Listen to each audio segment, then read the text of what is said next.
जी तो दोस्तों, कैसे हैं आप। आज जो कंट्री मेरे पास है वो है जी रोमानिया। ये शेंजन कंट्री में दाखिल हो चुका है और ये यूरोप का बहुत इंपॉर्टेंट कंट्री है। इसके सिटीज़ बहुत ही प्यारे हैं दोस्तों। इसके मतलब बहुत से लोग बहुत सी चीज़ें जानते हैं, इसका हेरिटेज, कल्चर, इसकी मॉडर्न लाइफ। लेकिन मैं बात करूँगा आज इसके वीज़ा की। देखिए दोस्तों, सबसे पहली बात तो ये कि किसी भी वीज़ा को अप्लाई करने से पहले आप उसकी एम्बेसी को ज़रूर चेक कर लिया करें और आपको सारी इन्फॉर्मेशन बखूबी पता चल जाएंगी। चूँकि इसका शेंजन वीज़ा है तो शेंजन वीज़ा अप्लाई करने का जो तरीक़ाकार होता है ऑलमोस्ट वही होता है जो कि तमाम शेंजन कंट्री का होता है। लेकिन उसमें ये होता है कि आप अगर रोमानिया का वीज़ा ले लेते हैं तो बाकी 28 कंट्री भी आप ट्रैवल कर सकते हैं। तो हम बग़ैर टाइम को वेस्ट किए हम जाते हैं दोस्तों इसकी वेबसाइट पे। और इसकी एम्बेसी है जी पाकिस्तान में, ये गुड लक है। तो ये है दोस्तों इसकी वेबसाइट जो मैंने पोर्टल खोला हुआ है। ये देखें, इसमें आपको तमाम इंफॉर्मेशन मिल जाएंगी, इसके मतलब न्यूज़ मिल जाएंगे और इसके कल्चर, हेरिटेज के बारे में सारी बातें मिल जाएंगी। लेकिन हम इसके जाएंगे जी। ये है जी इसका वीज़ा एंड कॉन्सुलर सर्विसेज। हमने इसके जाना है जी वीज़ा एंड कॉन्सुलर सर्विसेज पे। ये हम चले गए जी, ठीक है। ये पूरी इंफॉर्मेशन है और यहाँ पे वो कहता है जी ऑल इंफॉर्मेशन और लीगलाइजेशन एंड प्रोसीजर जो भी है ना, सारा कुछ आपको इसी वेबसाइट से मिलेगा, ठीक है। तो वो बता रहा है जी सपोर्टिंग डॉक्यूमेंट्स कौन कौन से हैं।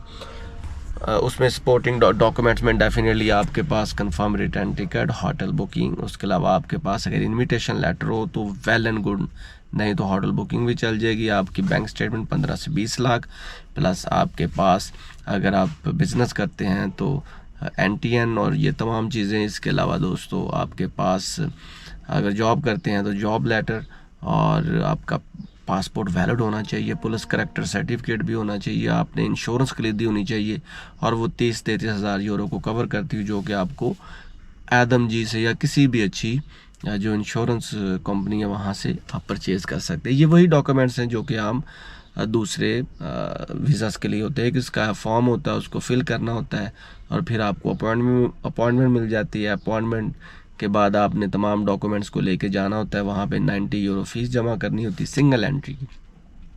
और फिर आपको 15-20 दिन के अंदर रिफ्यूज़ल या एक्सेप्टेंस की ईमेल आ जाएगी, आपका स्टिकर वीज़ा लग जाएगा। इसका वीज़ा बहुत इंपॉर्टेंट है क्योंकि ये शेंजन वीज़ा है और प्लस स्टिकर वीज़ा है। तो मज़ीद ये देखें, ये वही चीज़ें हैं जो मैंने आपको बताई हैं। आप इस लिंक पे जब क्लिक करेंगे तो आपको बता दिया जाएगा इसके रिक्वायर्ड डॉक्यूमेंट्स, इसका तरीक़ेकार, इसको आपने कैसे अप्लाई करना है, कैसे नहीं अप्लाई करना, कितनी फ़ीस है, ये पूरे प्रोसेस है। क्वेश्चन एंड आंसर्स भी हैं कि कौन कौन से डॉक्यूमेंट्स हैं। ये जनरल इन्फॉर्मेशन भी है कि आप इसका शेंजन वीज़ा लॉन्ग स्टे और शॉर्ट स्टे। जो शॉर्ट स्टे वीज़ा होता है वो 90 डेज़ अप टू 90 डेज़ होता है और जो लॉन्ग स्टे होता है ना दोस्तों वो 90 दिन से ज़्यादा का टाइम उस पर होता है। तो देखें इसमें बहुत से टाइप डी, इसमें वीज़ा टाइप भी दी गई हैं। ये टाइप डी है, टाइप सी है, जो भी है। तो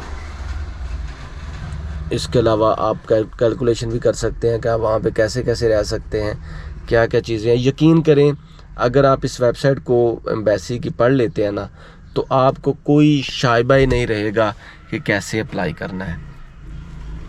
मेरा मकसद होता है आपको एजुकेट करना, ना कि आपको उलझा देना कि ऐसे करोगे तो ये होगा, आपको आईडी कार्ड नहीं होगा तो वीज़ा नहीं लगेगा, अगर आपके पासपोर्ट का एक पेज फटा होगा तो वीज़ा नहीं लगेगा। नहीं, ये उलझाना होता है। क्योंकि मैं वीज़ा एजेंट नहीं हूँ दोस्तों, ना ही मैं कोई लॉयर हूँ। मेरा काम होता है आप लोगों को ट्रू गाइड करना और आपने ख़ुद ही अप्लाई करना होता है, ख़ुद ही फ़ीस पे करनी होती ताकि आपको कोई स्कैम ना कर जाए। और ये मेरा डिस्क्लेमर भी है। जहाँ तक बात है जी रोमानिया की वीज़े की, इसका वीज़ा रेशियो बहुत ही अच्छी है। बहुत से पाकिस्तानियों को वीज़ा मिला है, बल्कि मिल रहा है। बस इस पर 2-3 चीज़ों का ख़ास ख्याल रखें। फॉर्म सही फिल करें, पासपोर्ट आपका वैलिड होना चाहिए, बैंक स्टेटमेंट आपकी सही हो, तकड़ी हो, और प्रोसीजर मैंने बता दिया। एम्बेसी की वेबसाइट है ना, ये जो ऊपर आपको नज़र आ रही है, इस पर आपने क्लिक करना है और तमाम चीज़ें समझ ले के पूरा वीज़ा आपके सामने पड़ा हुआ है। आप इसको ऑनलाइन भी पे कर सकते हैं, ख़ुद भी जाके पे कर सकते हैं। मास्टर कार्ड के ज़रिए भी फ़ीस पे कर सकते हैं। इसके अलावा कोई दूसरा प्रोसेस नहीं है।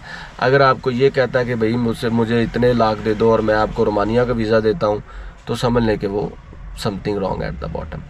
तो मैं उम्मीद करता हूँ कि आपको मेरी वीडियोस पसंद आई है। ख़ुद एजुकेट हों, ख़ुद वीज़ा अप्लाई किया करें और मेरी आने वाली सीरीज़ को देखा करें। मेरी आने वाली सीरीज़ जो है वो टूरिस्ट वीज़ा से हट के बिज़नेस वीज़ा पे है, वर्क परमिट्स पे है, जॉब वीज़ा पे है। तो ज़रूर देखिएगा। अल्लाह हाफिज़।